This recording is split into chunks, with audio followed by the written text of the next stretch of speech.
Morning, Kieran. Hey mate, how are you? Yeah, good. Looks pretty good. Yep. What'd you do to it? Oh, we water blasted it in and out, inside and out. Oh, yeah. And yeah, just replaced the filters and stickers and stuff like that, so pretty basic. So it looks all brand new again. Yeah, well it'll work on a brand new one. Oh, man. Where do you want to put it? I'll move this this plasback thing and I'll just put it right there. Yeah, sweet. That'll be right, eh? Yeah, man.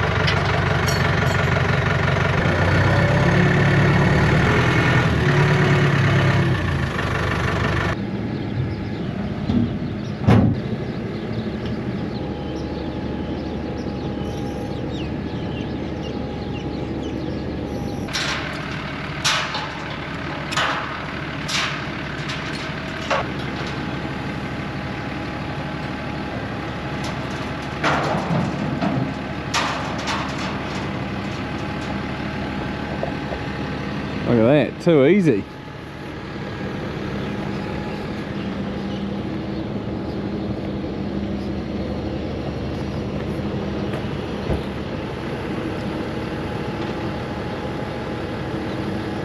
Face. Yeah, I think So diesel side. yeah, diesel out this side. Yep. Well, That'll be right, eh? put it down, and if I have to, I'll dig out a foot or two to get a nibble. Oh, yeah. So you just line it up in the shed. Yeah.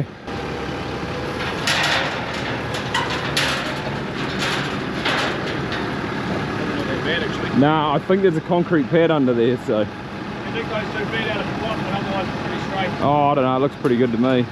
What do you reckon? Not bad. No, it looks bloody good.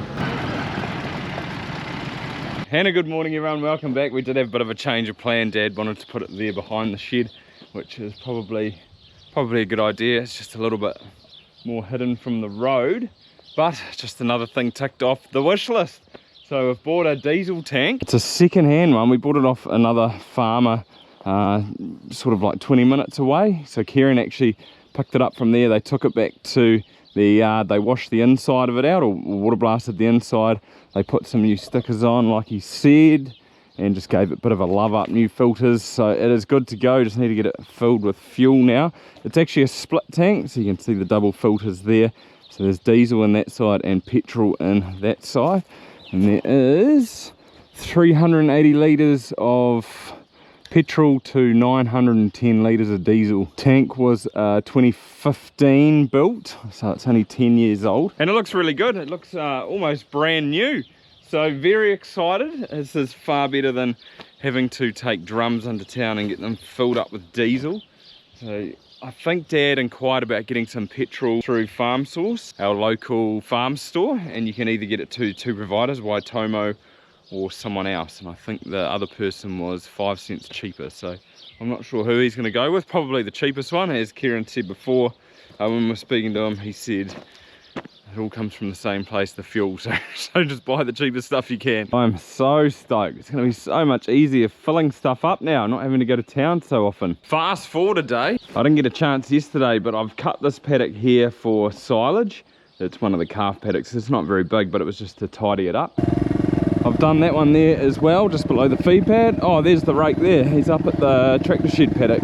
So I've got 4 to do. And the last one in here where the bales are, so nice and easy to put them away, although the other two aren't too far. Not real heavy, but heavy enough, so I should get a few more.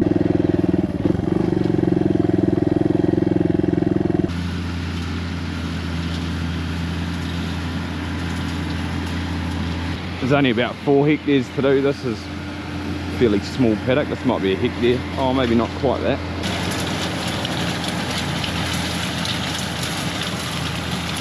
I actually cut this fairly late yesterday. I was in a bit of a rush, so I was kind of hoping the baler wasn't going to be here first thing, because it needed a little bit more wilt time than probably had, but I think that's good to go now. A little bit of dry stuff, a little bit of green stuff. Actually not bad quality, a little bit of seed head in it, but not overly bad. Anybody know what one of these is? No, it's not a scythe. This is actually a hedge cutter. So this is how they used to prune the hedges back in the day before there were tractors, etc. And I've just come over here because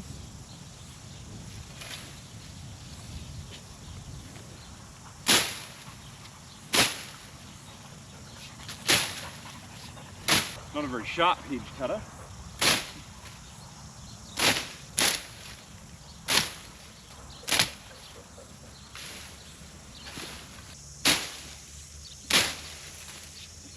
That's what I need to get to though, this tap here. I actually need to bring the spade over and dig it out. There is pressure behind that, I think.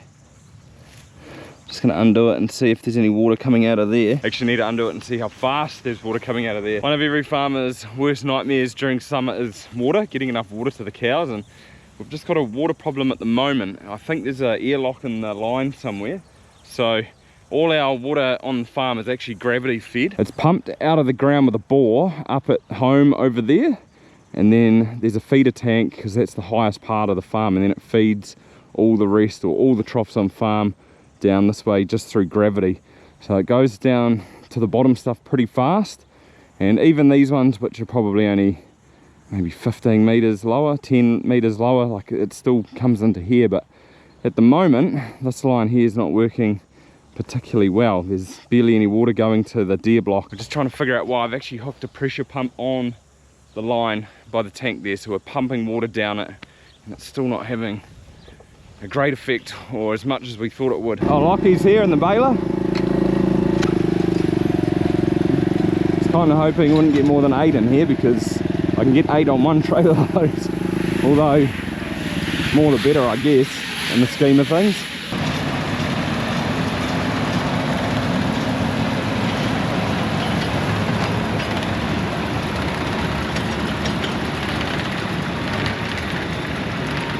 Here it is here. This is the setup we got going on. So that's the header tank, and normally that line there, or this line here, would be connected to it, but we've disconnected it through that water meter there, and we are pumping. So this blue line there, that's like connected to a pump in there, so that's getting pumped down the farm now. Come up here because I want this.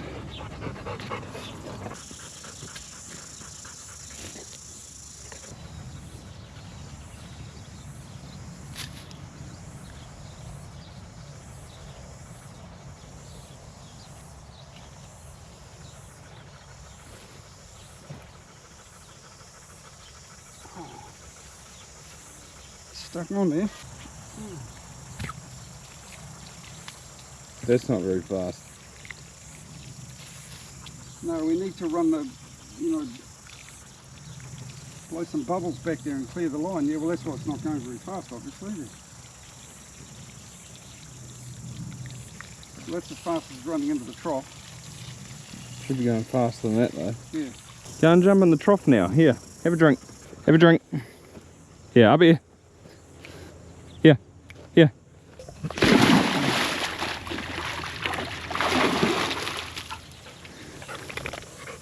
Does that feel better?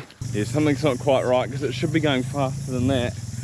But we were thinking that we'll bring the compressor down and blow back up that way to try and maybe there's some silt in the line or whatever, dislodge it. And then I was thinking, well, there's a compressor up in the shed there, so firstly we'll try blow down. I mean, there is a pressure pump hooked up at the moment. It's not a massive one, but it's, yeah, not enough to push all the gunk out.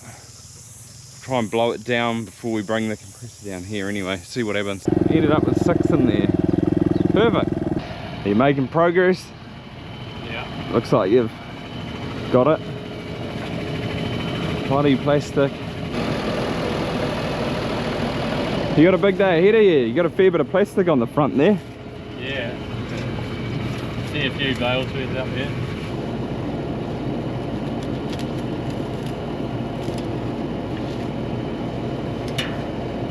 Oh, you've won. Don't let it beat you. There you go, back in action. I probably knew I was going to have this much, and maybe next year, if I do grow the maize off again, then I will look at putting it in a pit. It'll just be easier, then I don't have to cart bales. Although Dad likes the bales. That's one of the reasons we sort of went this way. It's just easy for him. Although pit silage is fairly easy too. Although you do have to cover it. So it's either covering it or putting it away with a tractor. So one or the other.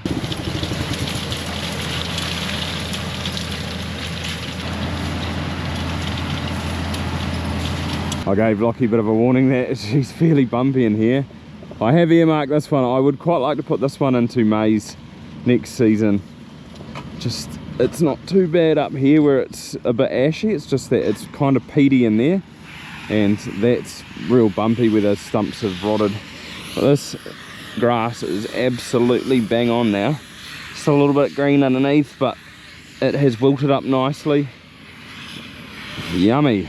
Smells beautiful, smells real sweet. It is just after 4 o'clock, and normally there would be cows in the shed getting milked, but we've pulled the lever. We've gone back to once a day. We were going to do it at Christmas time, and I had something on at school the other day. I wasn't going to be here. Dad said, oh, well, let's just do it now. It's a couple of weeks early.